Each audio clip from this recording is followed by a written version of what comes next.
Welcome back to the Weekend Warrior Show Recap Podcast. I'm Ty from the Unemployed Architects.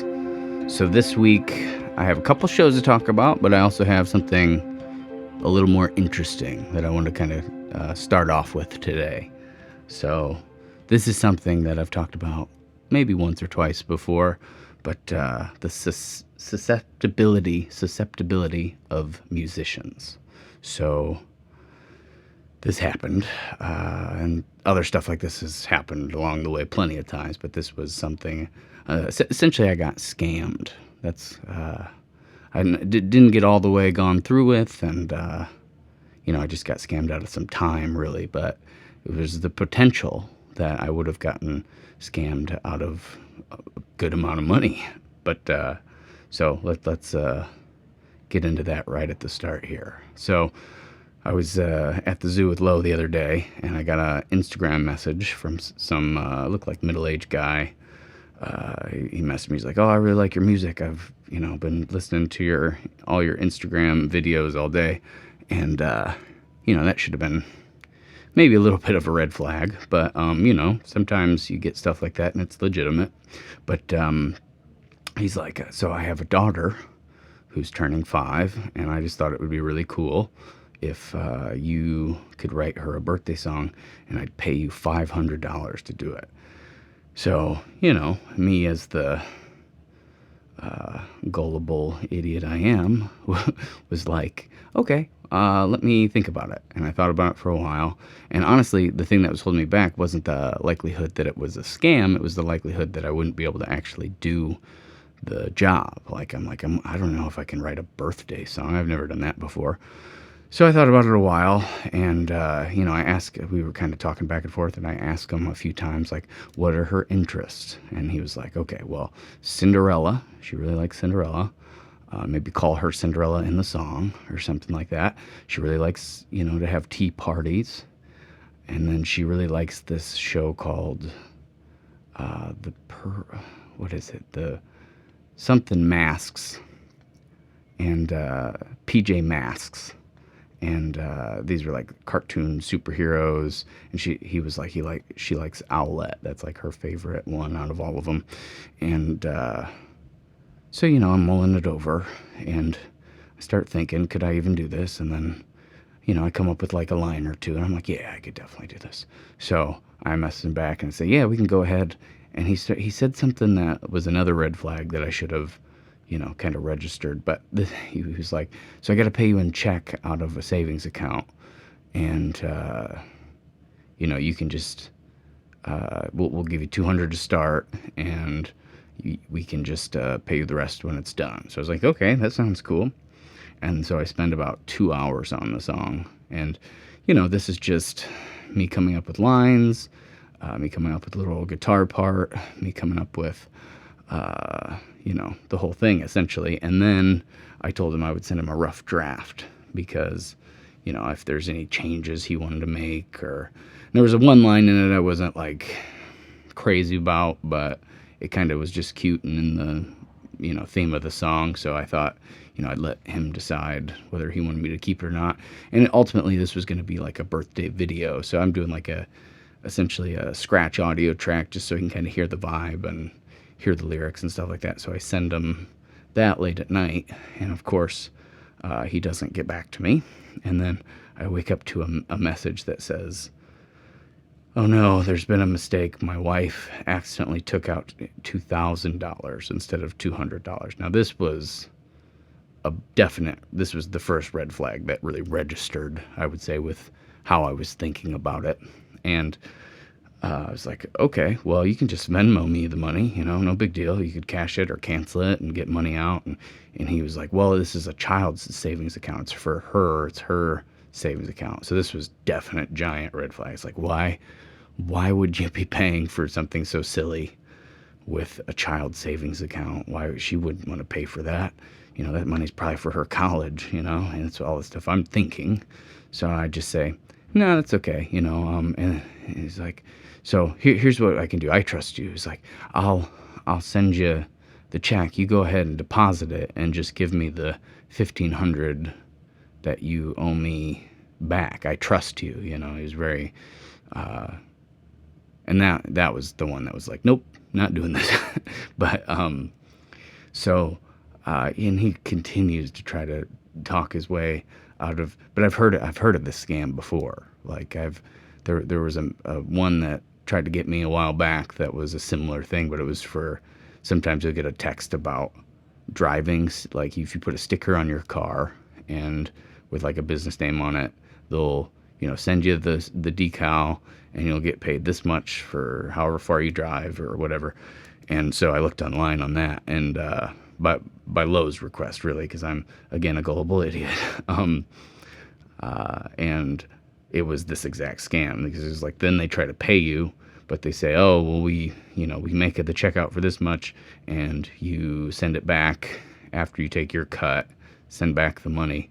And apparently this is something that definitely has worked before. And so I'm at this point just like certain that this is a scam, and he's still trying to talk me into doing it.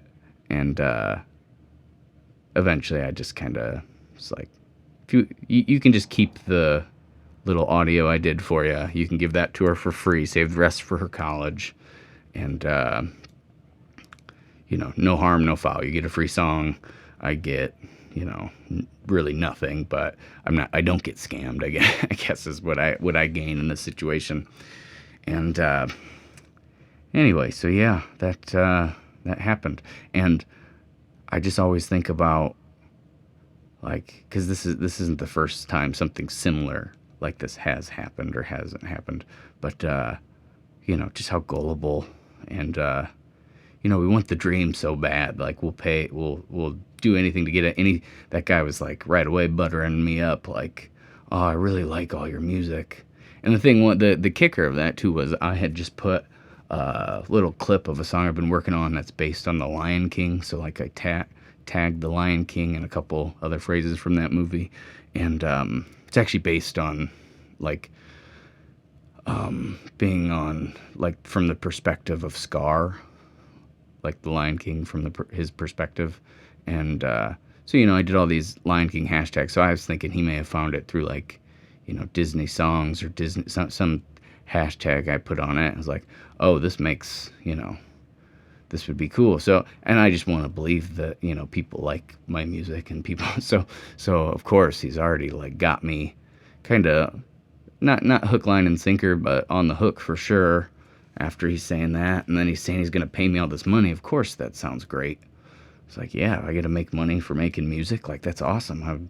That's almost 2 months rent, like that's over half 2 months rent for me.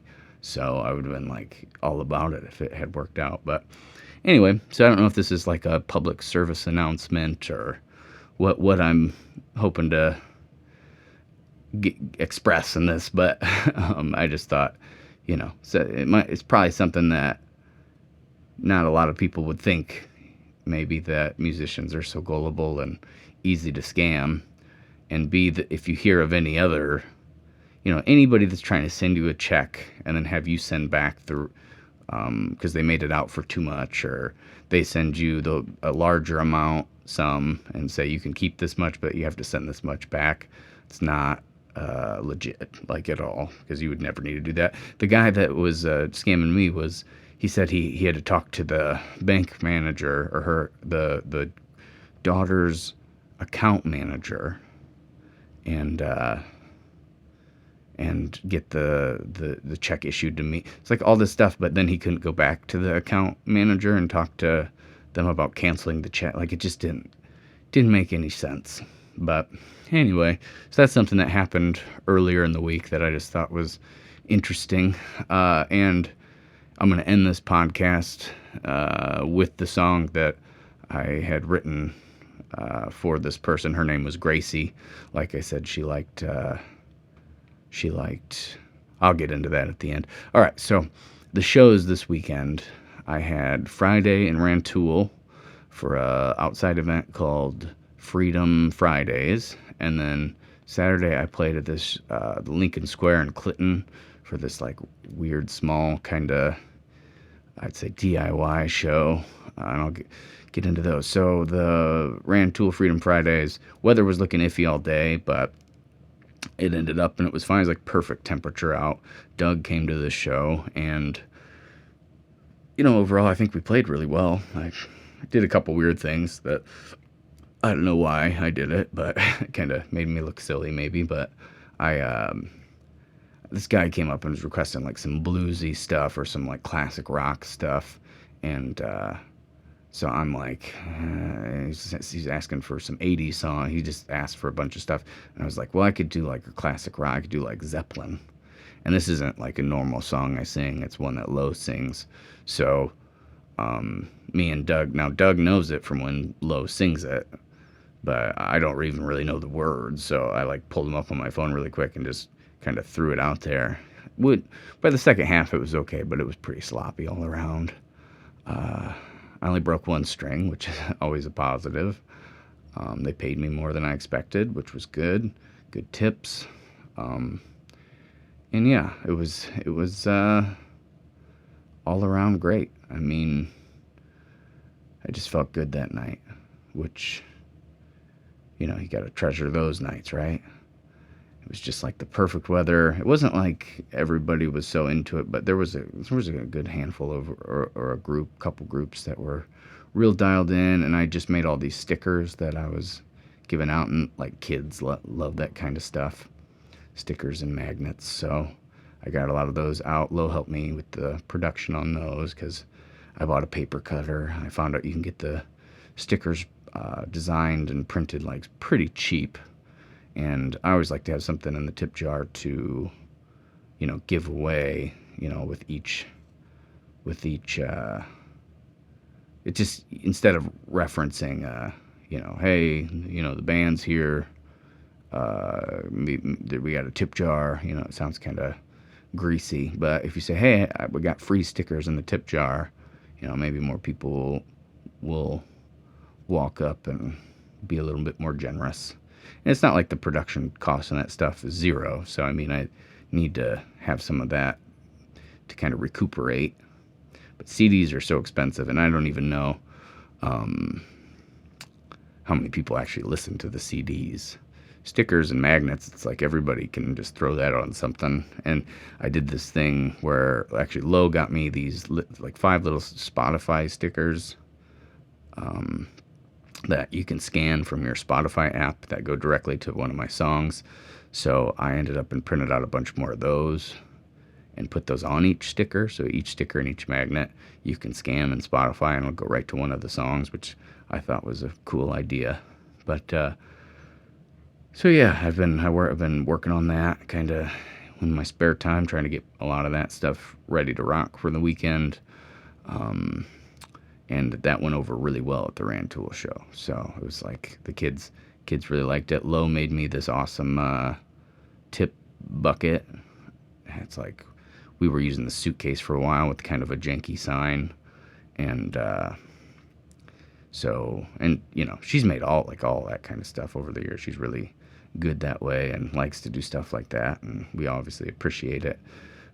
But the big giant apparent tip jar with free stuff in it, is looking great. The next thing I need is a banner. I've been really itching to get one of those that's like portable, that I could bring, and then I would have like the band name obviously, and then I'd have all the places you can stream our music: Spotify, Apple Music, Pandora, and then have little QR codes next to each sign or each icon to each of those, so you could just scan it to every page. And then of course all the social medias, how to tip on Venmo, like all that stuff. So that's the next thing that I want it to be big and very legible, so people can read it from far away, but also sturdy.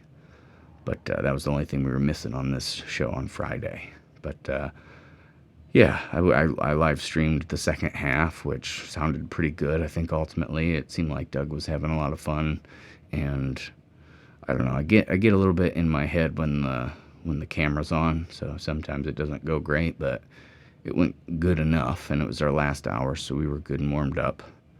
And then the next night was this Clinton show. I had the date booked somewhere, and then they canceled on me.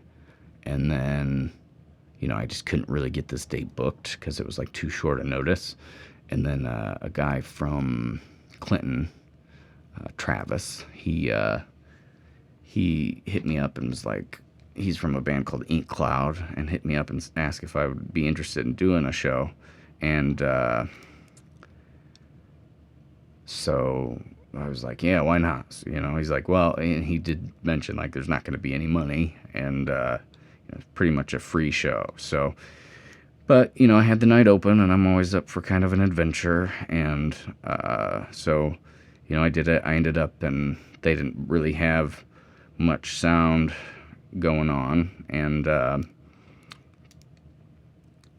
they had like one amp they could have used, but it was just like a acoustic amp, and which had a vocal channel, so it wouldn't have been very loud. And this Lincoln Square, which I wouldn't know what to expect, was like in the center of the town and had like a nice band shell, and yeah, so it could, it was like in my mind, it could look and sound pretty legit. Travis Stone from Ink Cloud, that's who that was. But so I get there, and I'd read that there were other bands on the bill, but they opened up with a full band, which I definitely wasn't expecting doing live sound for. And really at that point, I knew that their sound system wasn't going to be able to compete with the full drum set. So I was just like, I'm here, I'm just going to do it, who cares? And I did it, and I made them sound decent. I mean, could they have used maybe a touch more vocal? Probably, but I mean, the JBLs did a lot for that. Would have been a way quieter. But anyway, so they brought a bunch of people, so it was like kind of exciting. Like I was like, I'm gonna get a play for a good crowd. But it turns out a lot of those people were just there for the band, so they left like immediately, and I didn't play till third. So there's like an acoustic instrumentalist after the full band, and the crowd really thinned out. So I was like kind of bummed, but then I played, and it just felt really good, and played mostly originals, and it was great, and felt really good, and had fun. I mean, all those things. So, and it was just one of those things that I had zero expectation on, and it turned out to be fun. And that's, I ended up, and the guy who booked it, he played last, and he did really well. And we had previously talked about me doing sound, and he was a nice guy. And anyway, so I ended up and I put the tip jar out, walked away with at least gas money, so that was good. And made some new connections, and it was a elaborate kind of upbeat evening. And it was weird because I 40-minute sets, I don't really know how to do those, but it just felt good that night. So that was the shows this last weekend. Up and coming, I have this Friday at Oliver's North, and then this Saturday, Oliver's North Peoria. This Saturday I have Lake Road Inn in Hudson. So both shows I'm looking forward to. I think it should be a fun weekend. And so, as I had mentioned at the beginning of this podcast, I'm gonna let you go here with the song I wrote for a fictional person named Gracie, who likes tea parties and The Lion King and a show called PJ Masks. And she's fictional because I was getting scammed. And so this person just made this up to try to get money out of me. And then also keep in mind, this is just like a real rough idea. It's not like I spent a lot of time on it, and I was kind of recorded it right after I wrote it. So I was just kind of trying to get the words in the right place and, make a little bit of coherent sense. But this was going to be, the rough draft for the person to kind of comment on and tell me if they wanted any changes. And then, again, the fictional person, and let me know. And then I was going to record a video like of me playing it live and wishing Gracie a happy birthday. So that being said, here's a very rough version of Gracie's birthday song. Thanks again for listening, and have a good rest of your week. Oh, Gracie, you're a princess in the making. The slipper fit right where you sit. Now the world's for your taking. A real life Cinderella. We have so much more to tell ya. Oh, Grace, the tea that you're making, it's sweet and sour with all the power. Oh, it's so breathtaking. Your brew's so strong that you move us right along. You're 5 years old, to you that seems so long. That's why we are here, to sing you this song. Oh, Gracie, you're a real-life superhero. You see it all, you're there when you're called. We feel safer when you are near, though.